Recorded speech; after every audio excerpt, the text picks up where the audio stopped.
On today's episode, defending yourself from home invaders. Hey guys, welcome back to Survival Dispatch News. I'm here with my buddy Sal De Janeiro again. And Sal, before we jump into today's topic, what is the conflicted question of the day? Well, this is a tough one for everybody to ponder. So here we go. Here's the conflicted question for today. Your group has managed to survive a catastrophic event, and in fact, you are thriving. The group has many individuals with essential talents that have helped the group be successful. However, one day, your only gunsmith slash blacksmith lets slip that he was once convicted of child molestation. Yeah, this is a rough one for everyone to ponder. Here's the rest of it.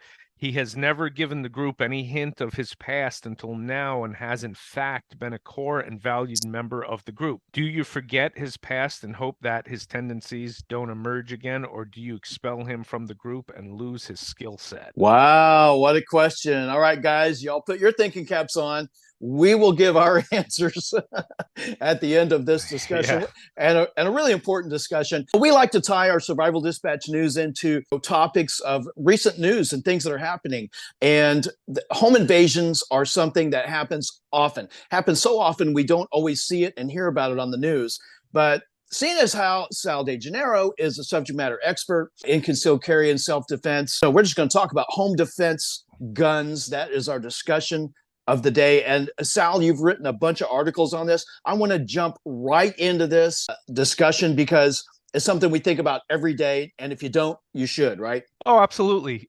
It is far more common than most people think it is. In fact, if you look at the CDC numbers, many more people are actually killed from violence in the home every year than they die in fires, right? And we know No that kidding. yes, absolutely, by far, by a large margin. Now, bear in mind that a lot of that is domestic, right? Okay. But it also accounts for violent home invasions. And the general public is all on board for having smoke alarms and fire extinguishers, which we should. But it's funny that a good 50% of our society ignores the fact that you're more likely to die of violence in your home than from fire, and they don't have the proper tool to deal with that scenario. So this is an important thing to consider. In the past few years, there has been an escalation of most of it's tied to gang activity where multiple armed aggressors very quickly kick in doors and invade homes. So this is a serious threat.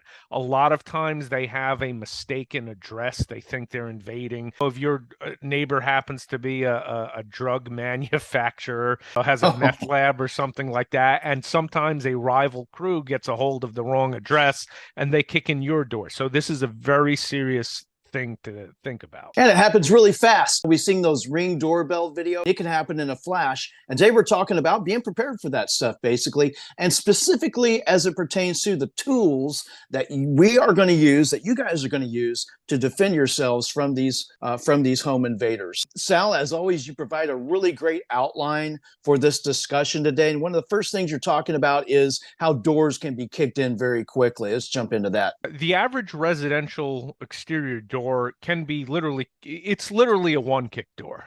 You can kick it in with a single kick. I've tried this in the past, and I always have to clarify when I talk about that.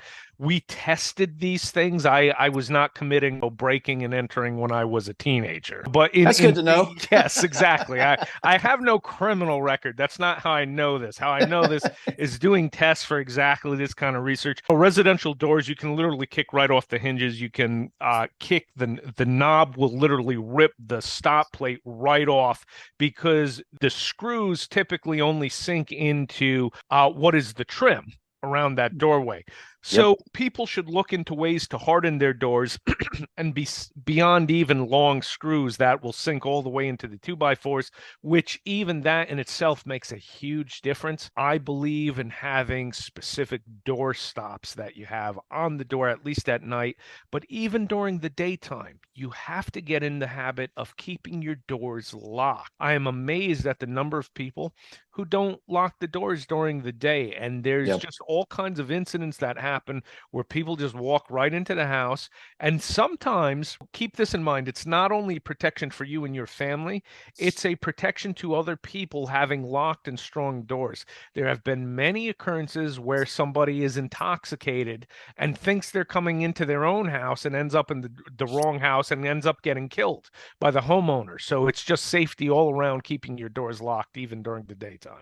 Some of our viewers might call BS on that, but I actually personally know of, I have a past acquaintance that was intoxicated and went into his neighbor's front door after he drove home drunk, which you should never do, was facing several criminal charges because of that.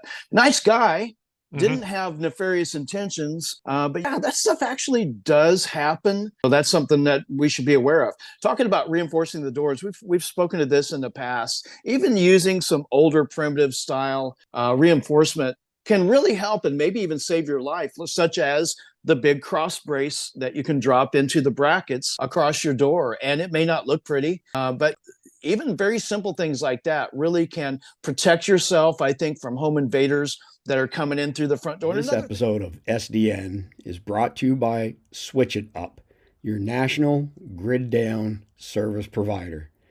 Get a quote on a solar PV system with battery backup at switchitupinc.com or click the link in the video description below. Another thing I'm going to speak to is do not leave a key under the mat of your door. Don't leave the key to the lock under the mat. The criminals are smarter than we give them credit for sometimes. And if they want in bad enough, they're going to look for the easiest way in, especially if they don't think you're home. A key under the mat can get you hurt real quick. Real bad. I know you would agree. Do you want to expound on that? Yeah, absolutely.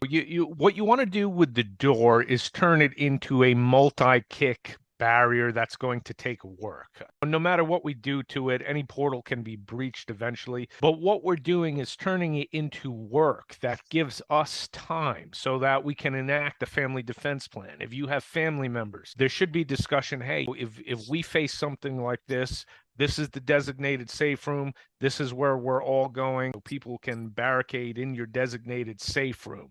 The longer they have to work at breaching that portal, the more time you have to prepare for what eventually occurs if they make it into the house. So hardening the portals is very important.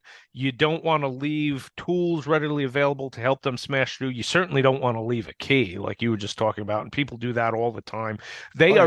Criminals are very industrious when it comes to reaching their goals, which are nefarious. They're not industrious with doing anything productive for society. They're very industrious when it comes to doing nefarious things. So don't leave keys out. Don't leave ladders out leaning against the house somewhere that can easily be used to climb to second story windows, because we've seen multiple examples of all of these things. We're really jumping into the next level of this conversation. They penetrated the barriers of your house. The bad guy is in your house. You spoke just a moment ago to a family evacuation plan. I wonder how many people actually think about that and have such a plan. Well, let's speak to that. Family evacuation. Just so we don't confuse people, not to evacuate the house, right? And we've discussed your castle doctrine and all that in the past. You are not legally expected to flee your house, because realistically, how can you do that safely anyway?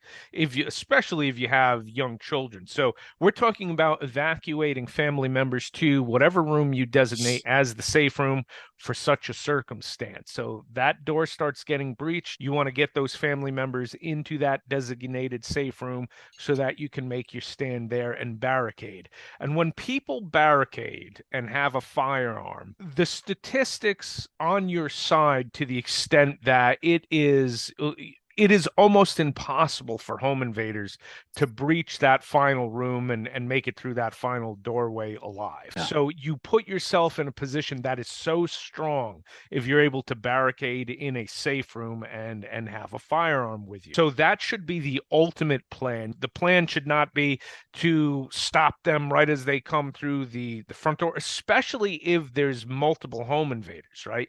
You want to take advantage of the strongest possible defense that you can have, and that's going to be a barricaded position. Well, I think we're going to get some pushback on that. And how would you respond to the comment that we're going to get, and it's going to come and say, hell no, I'm not going to let him in. I'm going to defend myself right at the door, whether I've got family in the house or not. Well, so that may be what you need to do. If it happens very fast, you're going to want to stop them at the door if you have family members around the house, right? So I absolutely agree with that. I'm saying if that you have multiple assailants kicking down that door, realistically, your priority is not going to be the property in your house. It's going to be the lives of your loved ones. And the best way to make sure you protect them is to barricade in a dedicated safe room where you can have them, whatever the case may be, huddled down on the far side of the bed, etc., while you're sitting there, preferably with a long gun in your hand. So you're just in a much more defensible position at that point. But again, it's scenario dependent. Things happen so fast that you may, in fact, interdict right at the door with a handgun that you're wearing, right? So it's situational dependent. For sure. I've seen so many videos of these exact scenarios happening, and the person defending themselves right at the door, family members still in the house, no opportunity yet or no plan to get to that safe area. As soon as that door is breached and the bad guys show their guns, or whomever shows a gun, and the owner of the house fires a shot at the bad guys, the crooks are running and shooting their guns backwards, not looking back, because that's something that happens. And you got stray bullets flying everywhere. You could be hit. Your children, your wife can be hit. Your other half, your life partner, whomever it is. That we're eventually going to be talking a little more about guns, but I think this evacuation plan is something, or the safe room is something worthy of just a little bit more discussion. So where would that safe room be in the house? What would you recommend, and what should be in that room? Well, so most often, not always, but most often, it's probably the master bedroom. And another reason for encouraging people to consider that safe room plan is that you're able to set it up so that you're going to fight on your terms. Again, if you have no time and have to interdict at the door, that's fine. But realistically, in most homes, what kind of points of cover do you have if you have to do this right near the door? Whereas if there is time to get everybody into the safe room, you can, with forethought and pre-planning, set that up to your absolute advantage. You can set up barricades where you want them. Bookshelves with heavy books make excellent cover, etc. So you can set up the environment so that it is ideal for you as the defender with the cover that you need. Obviously, you can stage the firearms that you want for home defense in that safe room. So that's why you would want to fall back to that safe room plan if you have the time. Okay, I definitely want to circle back to that because I have more questions for you. I definitely want to hear what you have to say about that. You made a comment to me more than once: the fastest gun is the gun that's on you, on your person. What does that mean? No matter where you stage guns in the house, it will not be as fast as a gun that you actually have on your body. Right. So that should be obvious. A lot of people will accuse us of being paranoid for discussing such things, but I have come to the conclusion that the only sure way to be armed in the home is to home carry. Have a gun on your person. And I'm a firm advocate of that. I believe in that. I believe in carrying a gun. So if you're carrying a gun, it means you're carrying a gun. If you're in the home, you're wearing a gun. If you're out in public, you're wearing a gun, right? These things happen so fast. And what if there is, even just for a moment, a failure of your home defense plan? The kid walks in from playing ball out in the backyard and he leaves the door open, right? He leaves the door unlocked, etc. So no matter how good your plan is, the plan can fail. And the ultimate backup plan for failure is having a gun on your person. So maybe it's not your full-size gun that you wear when you go out to public places where you're worried about violent crime, etc. Maybe it's something small and easy to carry. I can tell you that I would rather have a snubby revolver on my person than the shotgun that is upstairs when I'm downstairs and the door gets kicked in. Right. It's that simple. So wear a gun even in the home. The other benefit to that is if you have small children, you absolutely must keep guns locked up. So there are all kinds of great safes to access guns quickly, but still there's some time delay where, Yep. again, if you're wearing the gun, you have immediate access to it, and it's safe. It's not available to anybody else in the house. It's on your Yeah. person. Yeah. How many old timers have you ever spoke to say, I just keep a pistol, I keep my 1911 underneath my pillow. It's in condition 1 at all times. And all I have to do is grab that in the middle of the night and shoot the bad guy. I know I've heard it. You've heard it. It may not be that make and model gun. It may not be the old guy, but I actually know someone, Sal, who has been shot accidentally by their child. And I have spoken to someone whom this has happened to. Matter of fact, she said she'd be willing to do an interview with me on this. And I think it's a very, very important subject. In her case, she had a gun under her pillow in her bed, and her 4-year-old, 3-year-old, I forget how old the child was, found the gun and managed to pull the trigger and shot her. Yeah. It was a non-lethal hit. I think it went through her thigh, or her, luckily didn't hit an artery. Long story short, she lived to tell about it. And needless to say, if she's a very strong Second Amendment advocate. If she's not carrying it, it is locked up in a safe in a biometric safe, actually. Yes. That she can quickly get to. And that's probably what you were alluding to when you talk to locking your guns up in a safe manner, but having quick access. I know you've written articles on this. By the way, folks, we'll have links to 4 or 5 different articles that Sal has written on this variety of subjects we're talking about today, so that you can refer back to them. But I have some quick access safes. I have a stand-up biometric, a bar scut's not terribly expensive, that I can keep a rifle and a shotgun in, that I do keep a rifle and a shotgun in. And I also have the desktop biometric safes. But yes, I would agree with you that you should carry in the home. And it's not only the fastest gun you have, but is also, as you say, the safest gun you have as well, is the one that's on you. No question. And look into alternatives for carrying small guns that are easy to carry. Again, when time is of the essence, you're better off with a little .380 auto or small revolver on your person than not having a gun available to you. So if you're somewhere in the house and a door gets kicked in and now you have a few thugs between you and where your gun is, okay, you're a lot better off having the small gun on your person at that time. The other thing to consider is, how often during the day do you just walk outside to do something, maybe to the mailbox, go get something from the car, etc.? If you're wearing that small gun, you're armed, right? Yeah. You're always armed if it's on you. And now take advantage of the technology with the comfortable belly band solutions we have, the comfortable pocket solutions that we have. So it's not ideal for home defense, a small pistol, but it's going to give you now a tool that you can turn the tides and give yourself the option now to make it to the larger gun that you have staged somewhere. For sure. My preference is a Glock 19 with an extra magazine on my person, with backup firearms. Again, maybe we sound paranoid, but as you've alluded to in the outline when we discussed this topic and said, let's talk about it, you're talking about accessibility on every level of your home and in obviously more than one room, right? Yeah, absolutely. So wearing a gun, even if it's a small gun in the home, is a very sound idea. With that said, you want to have something more substantial that you can get to quickly. So the first thing to consider is handguns. And if you stage handguns specifically for home defense, you're not limited to something very small and comfortable to carry around the house. If you're going to stage guns, stage full-size handguns. This is where you want the Glock 19, Glock 17, or all of the many equivalents to that. Full-size gun with full capacity magazines.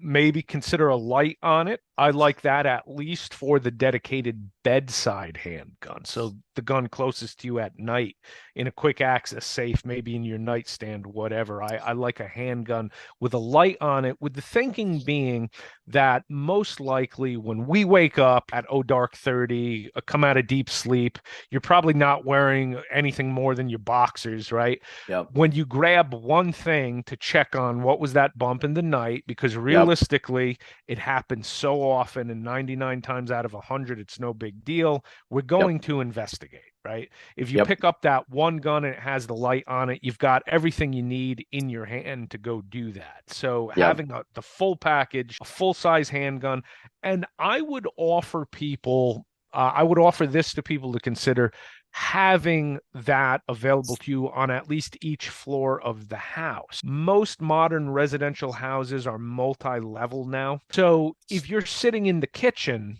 downstairs and your only available gun is upstairs in your bedroom, again, home invasions happen fast. There's a good possibility you do not have time to make it to the firearm. Whereas if you have one quickly available to you in the kitchen, on top of the refrigerator in a safe or something like that. So get creative with it. Keep it out of sight, but quickly available. Have one on every floor of the residence. I'm actually looking at an article you wrote for your website, reflexhandgun.com, speaking to the subject of weapon-mounted lights on home defense handguns, and you're actually talking about the research that you've done. And even though some of us may not, I don't carry a weapon-mounted light on my everyday carry gun. Neither do I. I carry a small handheld flashlight that I can use in conjunction with my gun, but 100%. And you actually have a picture of a Glock with a X300U, it looks like, which is one of my favorite weapon lights. Surefire. They're so sure, it's surefire. So many good options out there for that,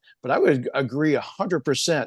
And as to the actual devices that you can lock them into, we're not necessarily here to plug any particular company, but there are so many good devices out there with quick access that either biometric or a quick code that you can use with your fingertips. I spoke to my stand-up biometric safe that I keep a shotgun and a rifle in, that you push one button and I use my thumbprint, and it's not instant, but it's 1,000, 2, 1,000, I'm in. And I've got it. And to me, that's reasonable, right? And do you have devices like that yourself, Sal, that you Absolutely. So I use keypad safes. I'm not opposed to biometric. They've gotten a lot better.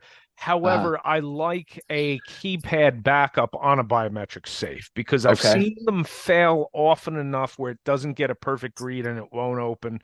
So if it has a keypad bypass, then I'm all for it. And again, the new ones, though, they're getting better and better all the time. Some of the new ones are so good that they're very reliable, but a lot of them in the past, if you don't get a perfect read, they'll fail to open. So, but that is, if you have one that's reliable, it's the fastest way. There's no doubt about it. It's faster than entering the keypad.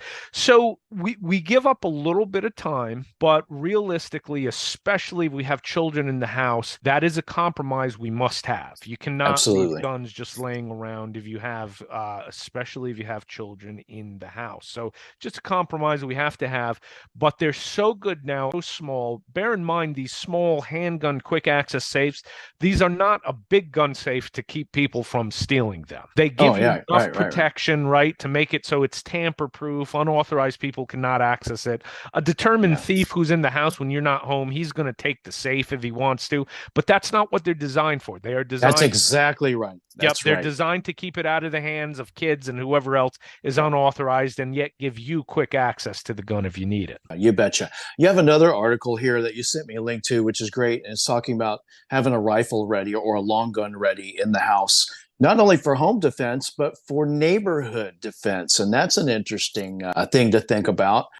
And I do that. I have a Remington 870 with buckshot. I don't candy stripe my ammo. Candy striping, for our viewers, meaning stacking different types of ammo. In other words, I don't do birdshot, buckshot, slug. I do all buckshot. I know it's going to recoil the same every shot. I know what my pattern's going to be every shot.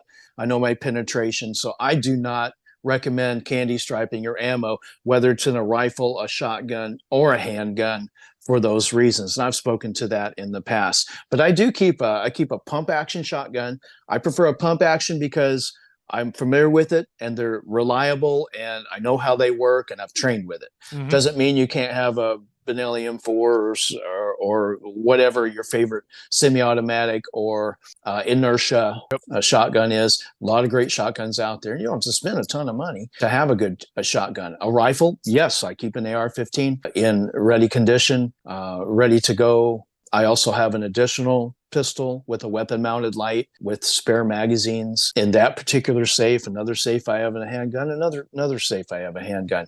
But speak to long guns as home defense tools, Sal. So realistically, your home defense plan is not complete if you don't have a readily available long gun, shotgun or rifle, because if we have the opportunity and the time, anybody who's familiar at all with firearms realizes how much more decisive a shotgun or a rifle is than a pistol. Before we go there, though, let me say that if you only had one or the other, I am absolutely convinced that the pistol should remain your first tier and first go-to option. The reason for that is, again, 99 times out of 100, when there's a bump in the night and you investigate, it's going to be nothing. So you need the mobility to go check things out. Another thing to consider is, and I've personally had this happen, and I know many people have had a similar experience, 3 o'clock in the morning, someone's banging on the door. You go there, it's the police warning you that there's a fire in the neighborhood or something like that going on. Do you want to open the door to cops standing out there for a legitimate reason with an AR-15 in your hand? Probably not, right? So whereas that could be a recipe for disaster. Absolutely. So if you go to that door with a pistol that you can now very easily hide or put down somewhere out of sight, when you realize, hey, this is legitimate police officers, this isn't some ruse of guys dressed as cops trying to open. I can see this is legitimate. There's no fire engines everywhere in the neighborhood. You realize it's a legitimate thing. Consider those things. So the pistol is the tier one go-to option, even for home defense. However, beyond that, if you have the time and you've now barricaded the family in the safe room, just ask anybody, would you rather be sitting there when 6 guys just kick down your door with your Glock 19, or would you rather have your AR-15 in your hand at this point, or your Remington 870? It's a no-brainer at that point, right? So if there's the time and opportunity, you want to have the long gun available to you for home defense. And you mentioned the article on neighborhood defense, and this is an interesting thing that I would say, Denny, has emerged in the past few years as something to consider. As our world gets more and more bizarre and violent, there has been incidents in which homeowners have neutralized active shooters in their neighborhood with their rifle. A couple of years ago, there was one guy with his bolt-action hunting rifle. He shot and killed the guy in the apartment complex who went on a shooting rampage. Think of Stephen Williford of the Texas church hero who ran across the street to interdict the active killer. Sutherland Springs, right? Speaking of which, for anybody who's interested, when I was on the CCX2 podcast, which ran for a couple of years, you can find that everywhere. Just Google CCX2. We interviewed Stephen Williford twice. Oh.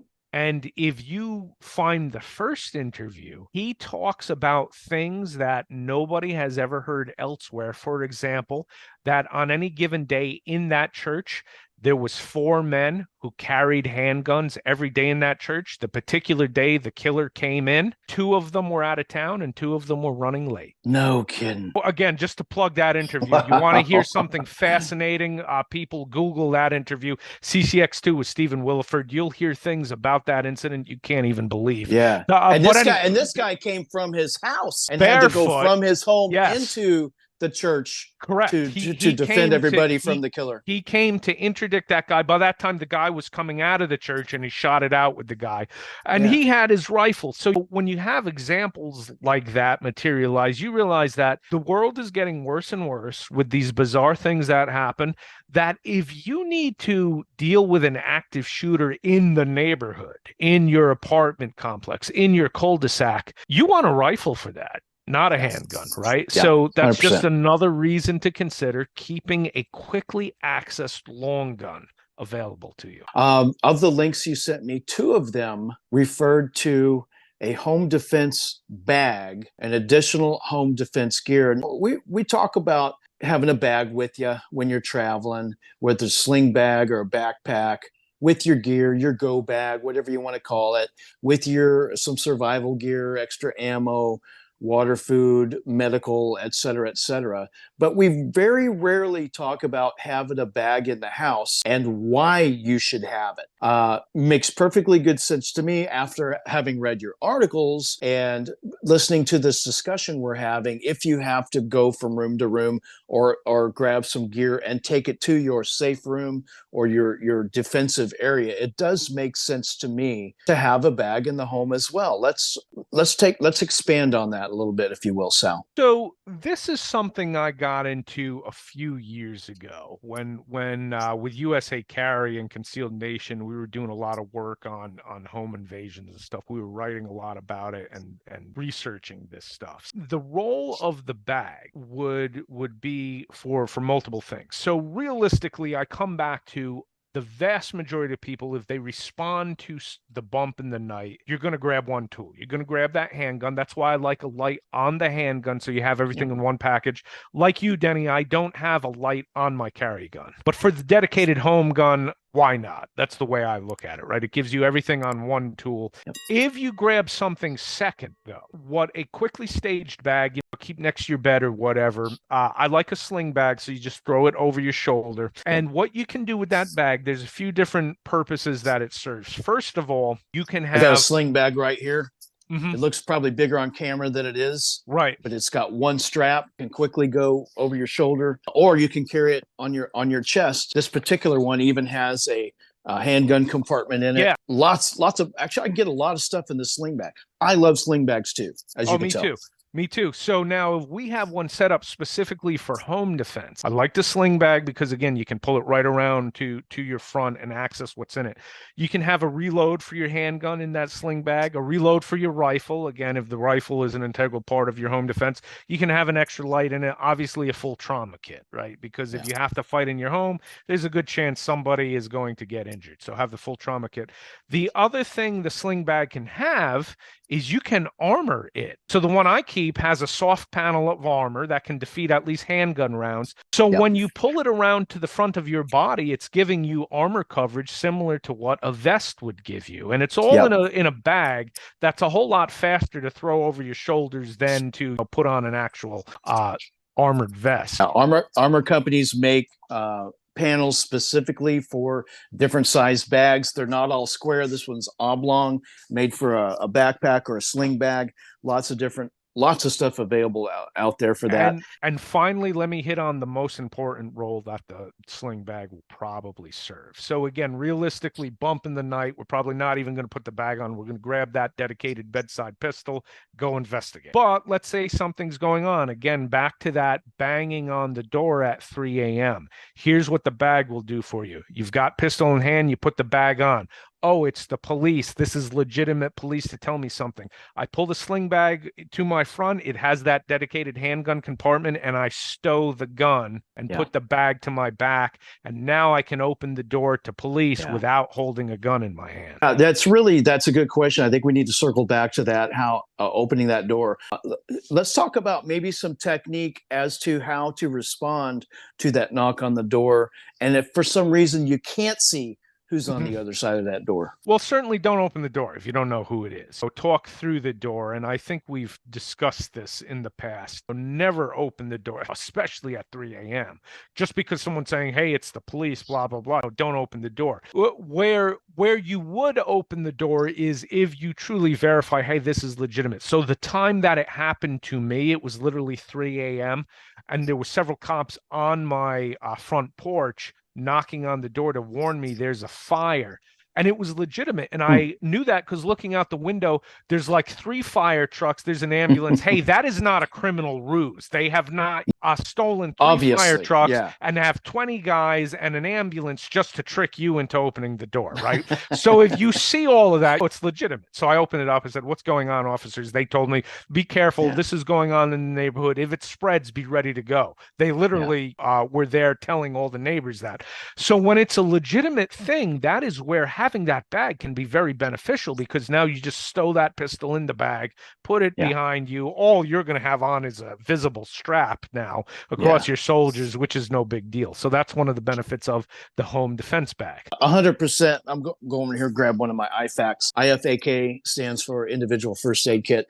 This one's pretty comprehensive. It's not your Walmart first aid kit. You've got shears, you've got tourniquets, chest seal, important stuff in these IFAKs. These always look bigger on camera. The guy who went hunting and he's sitting behind the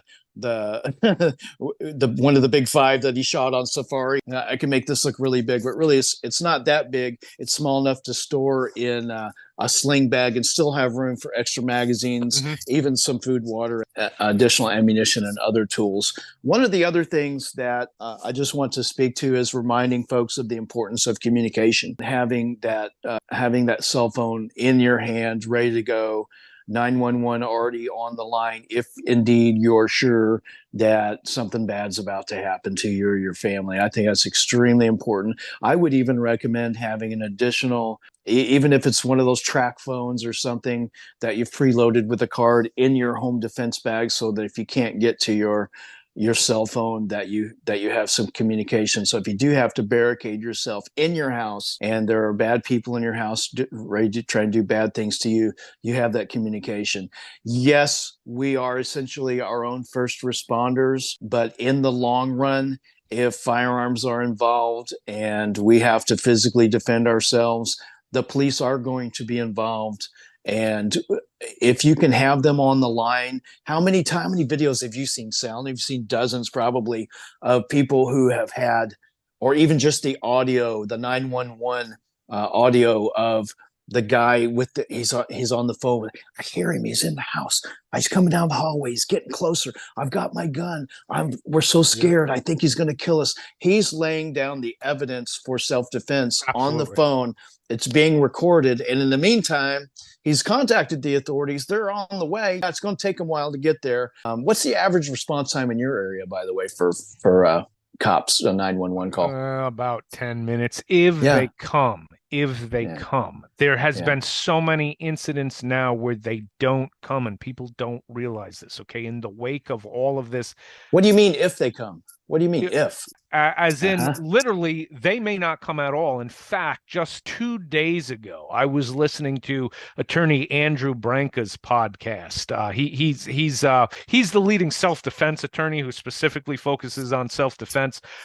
He was playing 911 audio of 2 examples of women whose home is being invaded, and the dispatcher flat out tells them, I have no one to send to you. That's where we're at in this country. And the same people who are all for defunding the police are also the people who want to take your guns away from you. So everybody remember that, okay? And there's a particular political party that pushes that. So it is a suicide pact. Defund the police so there's nobody available to come to you, and then also not be armed. Oh, what a great idea that is. Obviously, the people watching this show are not on board with any of that, right? So yes, we're our own first responder, but to your point, Denny, even if nobody ever comes until well after the fact and there's bodies in your house, assuming room temperature, what you've done is you've set up all the clear evidence what this is. This was not some group of gangsters that you work with and a drug deal went bad. This is a group of home invaders that you had to put on ice for legitimate self-defense. Yeah, you betcha. Three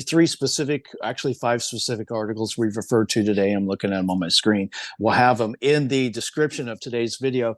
3 of them on usacarry.com and 2 on Sal's website, which is reflexhandgun.com as well. And by the way, Sal's written a fantastic book that is available on Amazon, 21st Century Minuteman. Did I get that title right? Yeah, correct. And there's a whole chapter on this stuff in that book, a whole chapter on staging guns for home defense. The one final thing I would mention, and I think one of those articles that I sent you addresses exactly this. When it comes to the condition of the guns that you stage, you want to give some forethought into that. Typically long guns, The way to have one set up for home defense is have a dedicated quick access long gun safe. There's a bunch of manufacturers that make good ones. They can fit right under the bed. You can chain them down, put some lag bolts into your wall and have them chained. So again, it's not the safety that a huge dedicated gun safe has, but they're not made for that. They're made to keep the gun out of unauthorized hands, give you some protection against theft, but most importantly, to give access only to the people who should have access to it. So have a dedicated long gun safe.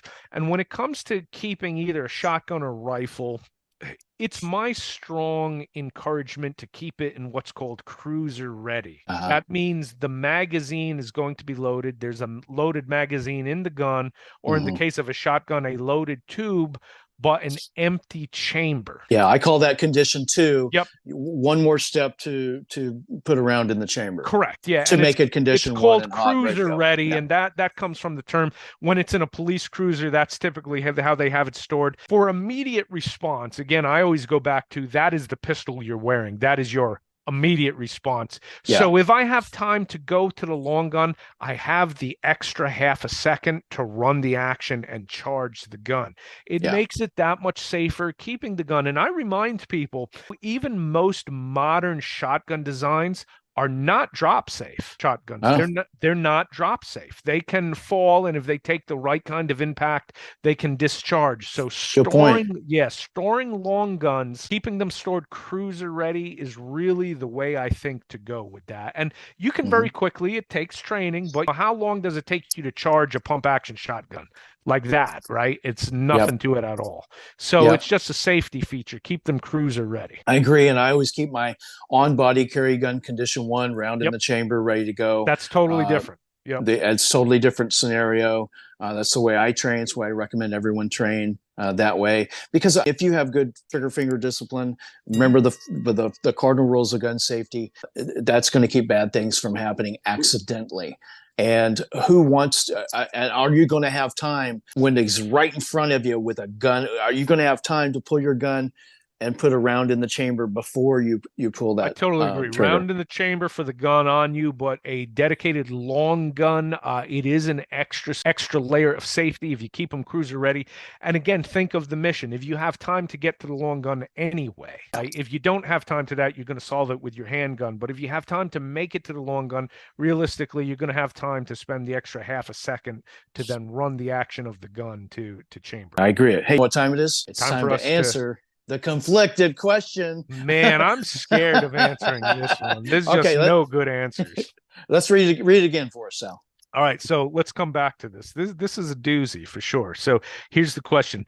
Your group has managed to survive a catastrophic event, and in fact, you are thriving. The group has many individuals with essential talents that have helped the group be successful. However, one day your only gunsmith/blacksmith, that's an important guy, let slip that he was once convicted of child molestation. He has never given the group any hint of his past until now and has in fact been a core and valued member of the group. Do you forget his past and hope that his tendencies don't emerge again, or do you expel him from the group and lose his skills? Who answered first last time? I did. So you what? Go first. Yep. Oh man, are you kidding me? Okay. This is a post-apocalyptic world wherein we need someone with skills like that. We're using horses for travel. Blacksmiths not only are farriers and can do horseshoes and take care of horses' feet, but they can also make many items out of metal, including weapons. The term blacksmith is being a horseman myself, having been a large part of my life and in that industry. I know that and realize that it's not just someone who fixes horses' feet. They can make many, many things, many important things for survival.